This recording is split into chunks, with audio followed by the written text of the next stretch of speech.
दर्जा दिया जाता है, क्या दिया जाता है? माता और पिता को भगवान के तुल्य माना जाता है। क्यों? क्योंकि माता और पिता उस बच्चे के निर्माण करता है, निर्माण किया है उसने। तो निर्मित हुई सामग्री से निर्माण करने वाला हमेशा श्रेष्ठ होता है।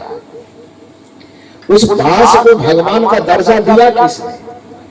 एक पत्थर खदान में पड़ा हुआ है, उस पत्थर को खदान से निकाल करके उसके सीने पर पैर रख करके छेनी हथौड़ी का प्रयोग करते करते करते करते एक आकृति दे दिया हमने, दुर्गा का, काली का, गणेश का इत्यादि कोई भी रूप दे दिए।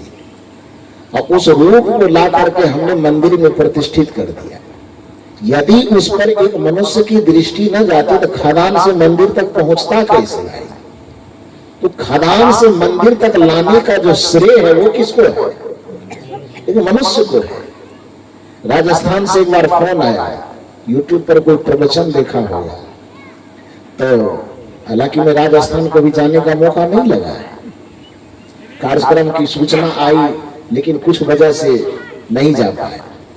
हो सकता है कि इस साल जाना हो। तो वहां किसी ने यूट्यूब पर देखा तो फोन किया वो, और अच्छी बड़ाई कर रहा था कि प्रवचन सुनने में बढ़िया लगता है, जो भी उद्गार था उनके हृदय में। उसी क्रम में मैंने उनसे पूछ लिया कि आप कहां से बोल रहे हैं? तो बताया उन्होंने कि राजस्थान से। तो मैंने पूछा आप काम क्या करते हैं? तो पहले वो जोर से ठहाका लगा करके हंसे। तो मैंने कहा पहले बता दीजिए तब हंसिएगा। तो उन्होंने कहा साहब ऐसा है कि मैं भगवान बनाता हूं। तो मैंने कहा अच्छा, हालांकि हम तो समझ ही गए, लेकिन मैं थोड़ा सा छूट ही लिया। मैंने कहा मैंने तो आज तक सुना है कि भगवान इंसान को बनाते हैं, आप कैसा राजस्थान में कैसा आदमी होता है जहां पर भगवान को बनाता है? उन्होंने कहा कि हाँ सर। फिर थोड़ा नॉर्मल हुआ, उन्होंने कहा कि क्यों मोक्षमूलम गुरुर कृपा नहीं सत्यात् परम ज्ञानम् नास्ति तत्त्वं गुरोत्तरम्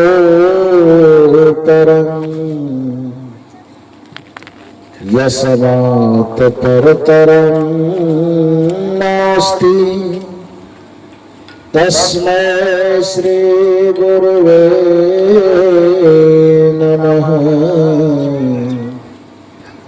तस्मै श्री गुरुवे नमः। तस्मै श्री गुरुवे नमः। मेरे व्यवहारिक एवं पारमार्थिक जीवन के प्रबल प्रेरणा स्रोत परमाराध्य परम पूज्य सद्गुरुदेव जी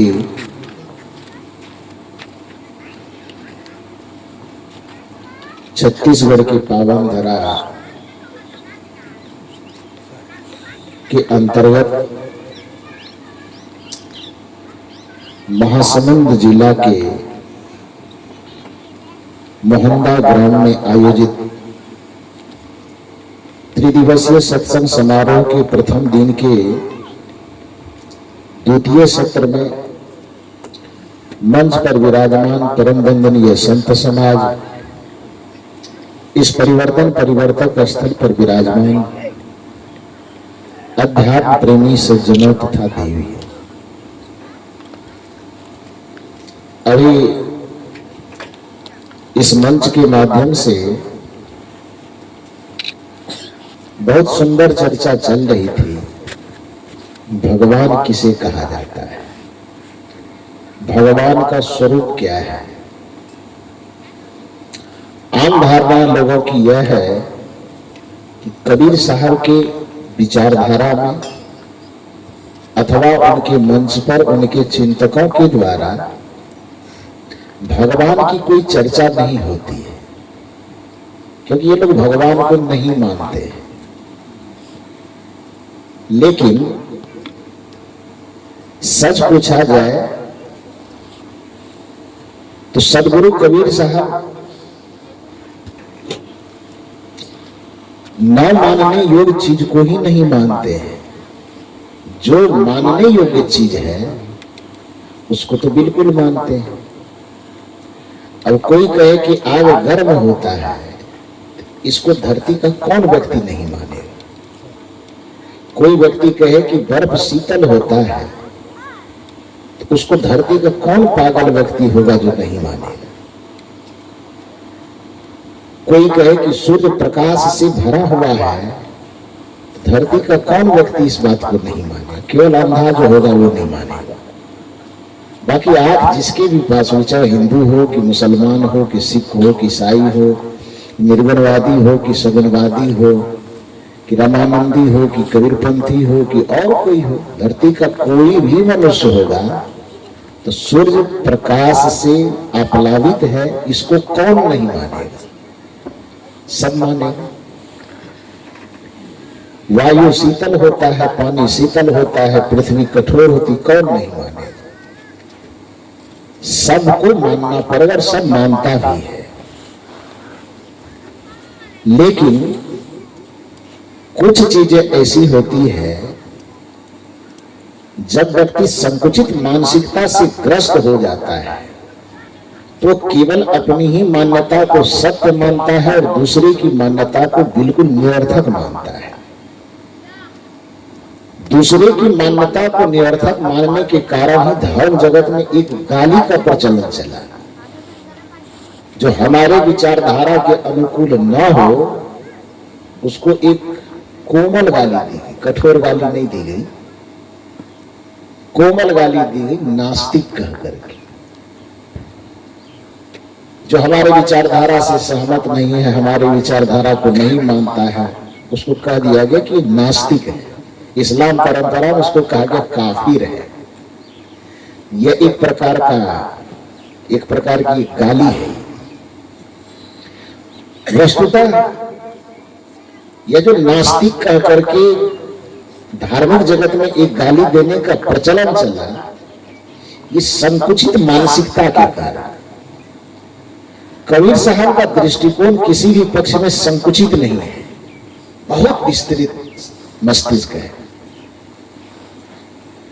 और वो कहते हैं, सदगुरु कबीर साहब की विचारधारा में इस बात का समर्थन है कि समझे की गति एक है, लेकिन उसके साथ शर्त है कि जिन समझा सब ठौर।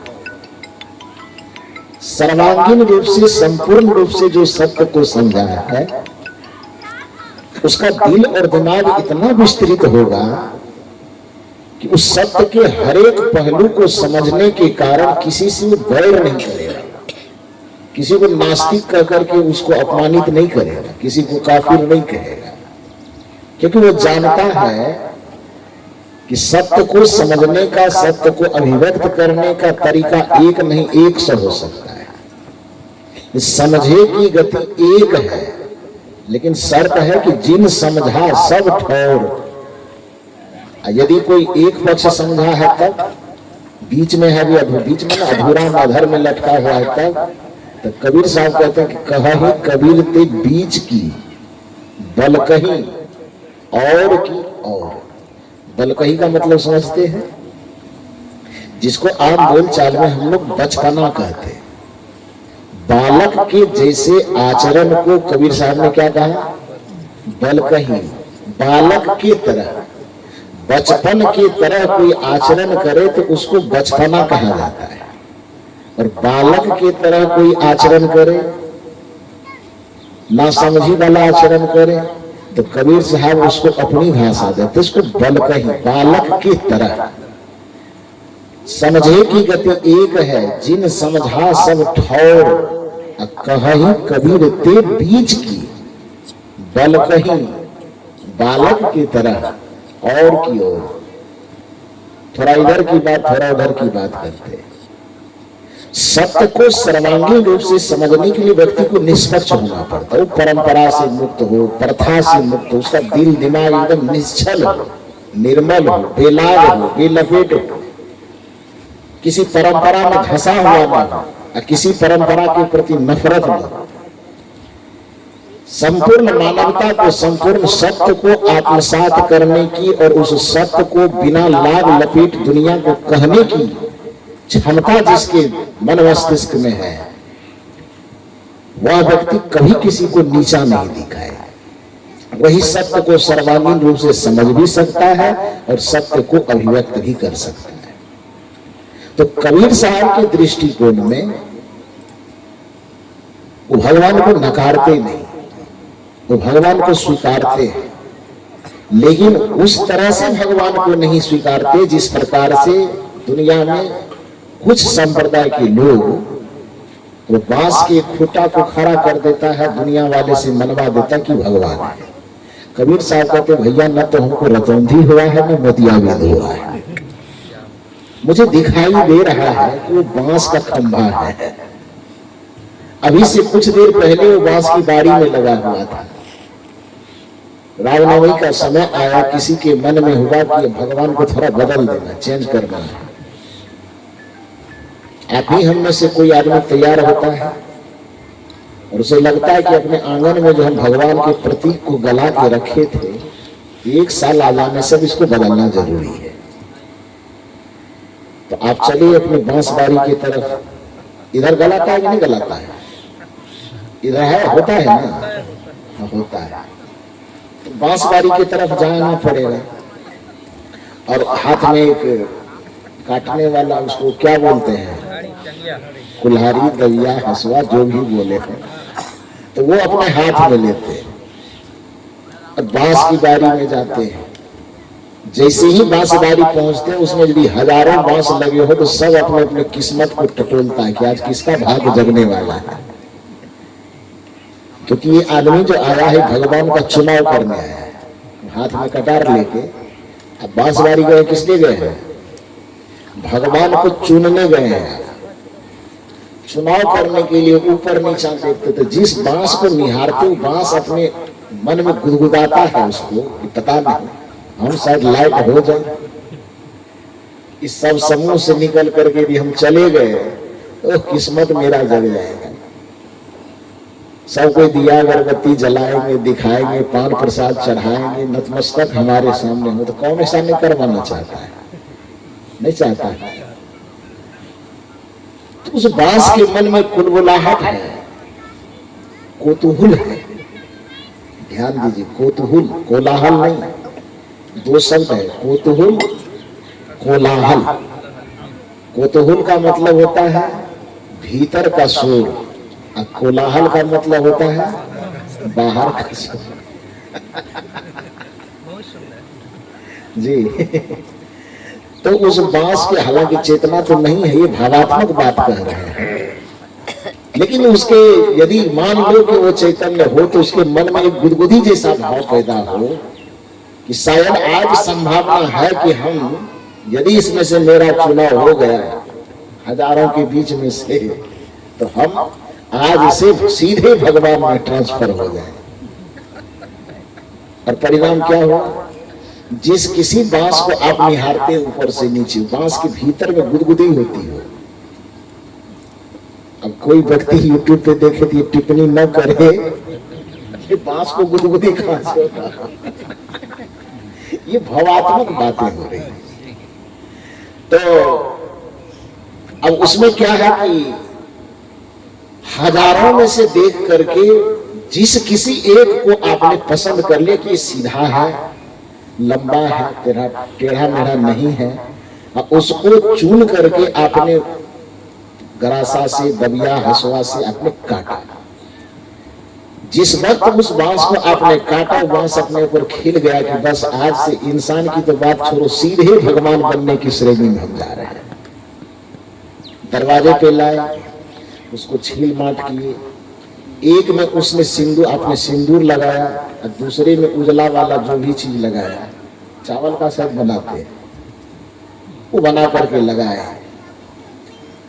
25-50 रुपए में एक लाल वाला झंडा खरीद करके लाया, वो भी आपने लगा दिया।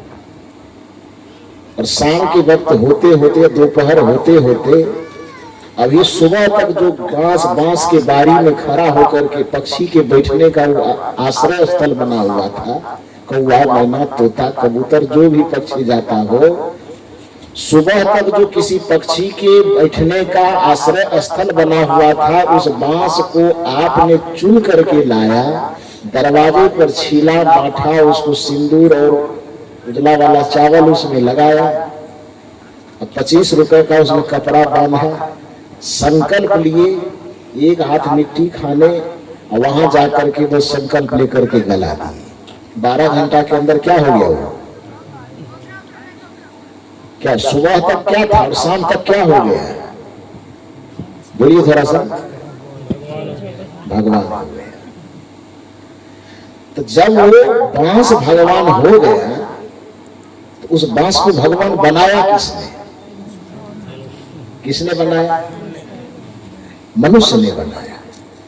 यदि मनुष्य की दृष्टि उस पे न जाती तो अब तक वो बांस की बारी में पड़ा हुआ होता, और बांस की बारी से उसको लाए हमने, भगवान बनाते। इतना सा समझ आदमी को होना चाहिए कि बना हुआ चीज बड़ा होता है कि बनाने वाला चीज व्यक्ति बड़ा होता है।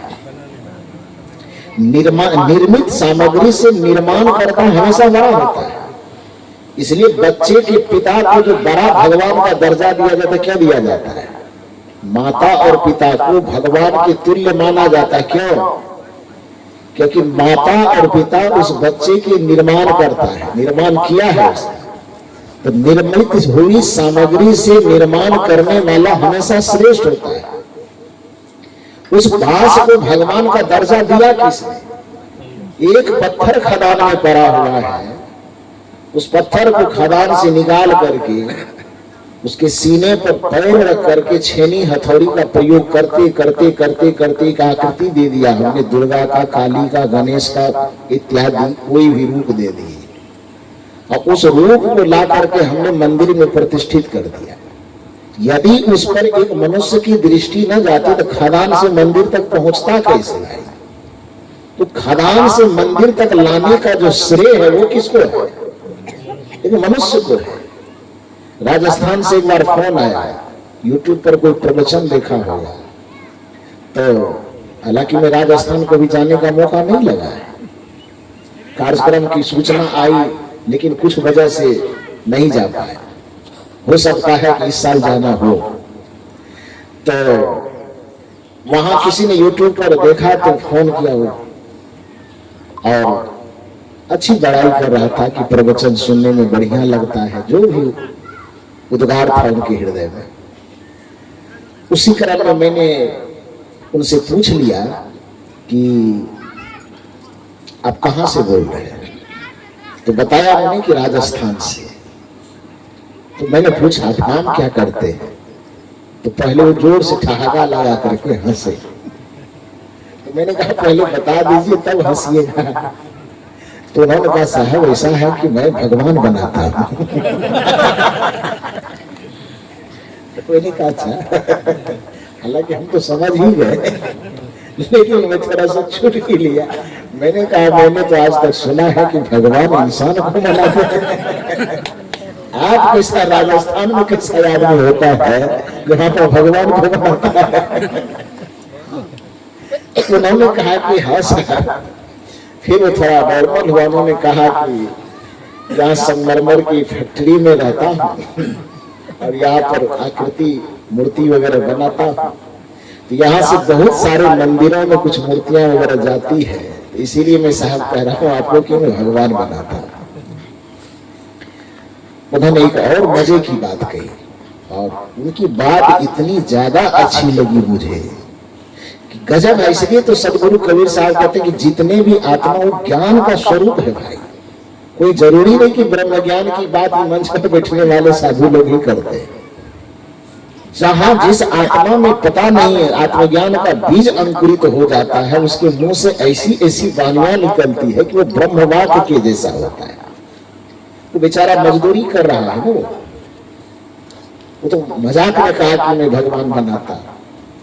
वो फैक्ट्री में मजदूरी कर रहा है, लेकिन उस मजदूर के मुख से इतने सुंदर वाक्य निकले कि शायद हम लोग इतना पीएचडी वगैरह कर लिए वैसा वाक्य बना पावे कि न बना पावे।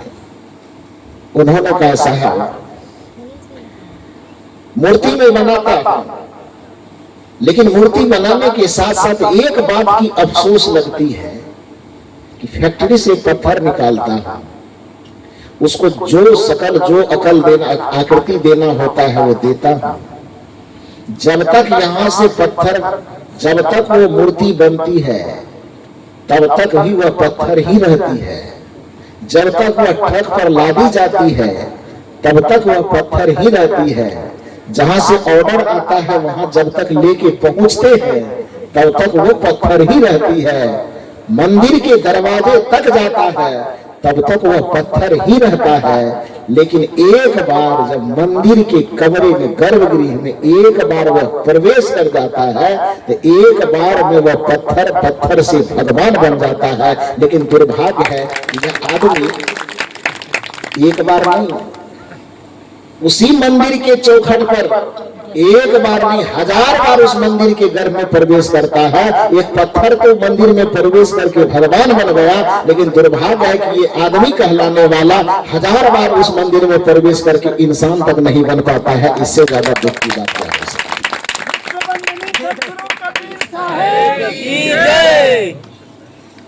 जिस जगह पर प्रवेश करने पर एक पत्थर भगवान बन सकता है, उस जगह पर प्रवेश करने पे पूजा करने वाले लोग उसके हाथ से सिगरेट तक नहीं गिर पाता है, उसके हाथ से दारू का बोतल तक नहीं गिर पाता है। रात में मैं आ रहा था गाड़ी से, हमारे साथ का नाम क्या हुआ था, यंतुदास साहब, जो हमारे आदरणीय डॉक्टर साहब के दोस्त हैं, बड़े उदार हृदय के, समझदार।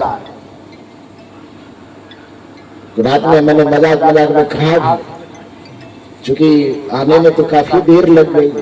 हम लोग कल चले थे, वहां कार्यक्रम था राजनांदगांव में, दौड़ा घाटा ठेलका डी के पास में। वहां से चले भिलाई आश्रम में, कुछ देर रुके, वहीं भोजन वगैरह हुआ। फिर वहां से चले तो अब चूंकि डॉक्टर साहब के मित्र हैं, बड़े हैं, आदरणीय हैं, सत्संग से तो जुड़े हुए हैं, तो हम लोगों को रास्ते में लाते लाते मन की भावना को पढ़े, शायद थक गए होंगे, कुछ रुके, थोड़ा फ्रेश वगैरह होना हो तो उतार करके वहीं पर बैठा के पानी उनी फ्रेश व्रेश सब करवाए। तो जैसे डॉक्टर साहब के यहाँ डॉक्टर साहब कहते हैं कि शायद फ्रेश वगैरह होना है, तो मैंने कहा कि जिस हनुमान को लाने के लिए आप हम लोगों को भेजे थे, तो त्रेता युग में जो हनुमान था ना, उस हनुमान को राम जी ने इतना ही कहा था कि जाओ सीता जी का पता लगा के आना, इतने में कह के भेजा था। लेकिन हनुमान चूंकि बुद्धि के देवता माने जाते हैं, इसलिए हनुमान जी अपनी बुद्धि का प्रयोग किए और काम एक दे करके भेजा था कि सीता जी का पता लगा के आना है। लेकिन हनुमान जी अपनी बुद्धि का प्रयोग करते हैं और पता तो लगाते ही है, रावण के भवन में तहलका मचा करके आ जाते हैं। कथा यही